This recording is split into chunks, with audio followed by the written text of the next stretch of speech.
আমি পই পই করে বারণ করেছিলাম ওই বেজাতের মেয়েকে তুই ঘরে তুলিস না, শুনলো আমার ছেলে? আমরা কোনোদিন শাশুড়ির সামনে ঘোমটা ছাড়া বসেছি দিদি? বাসি কাপড় বিছানার ওপরে রেখে দিয়েছে। কোন ঘরে শাশুড়ি সহ্য করবে এসব? সাহিস্তা করে যদি না ছেড়েছি না, গয়না ও লকারে ঢুকিয়ে রেখে দিয়েছি। কত বড় সাহস, তুমি ভেবেছো?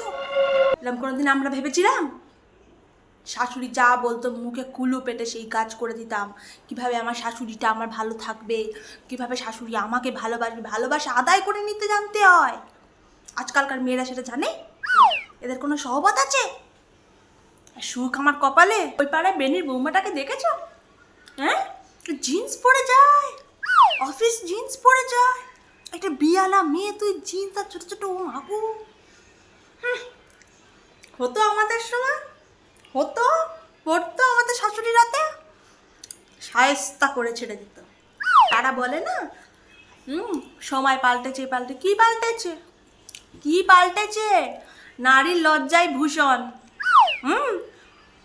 ওই গা দেখিয়ে ছোট ছোট জামা পরে আমার বৌমাকে তুমি বলে দিয়েছি আগে থেকে, এসব আমি করতে দেবো না।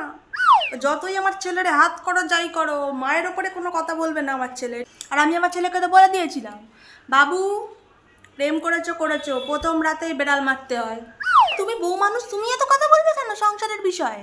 হেঁটিয়ে বিদায় করে দেওয়ার ক্ষমতা রাখি আমি, বুঝতে পেরেছো তো?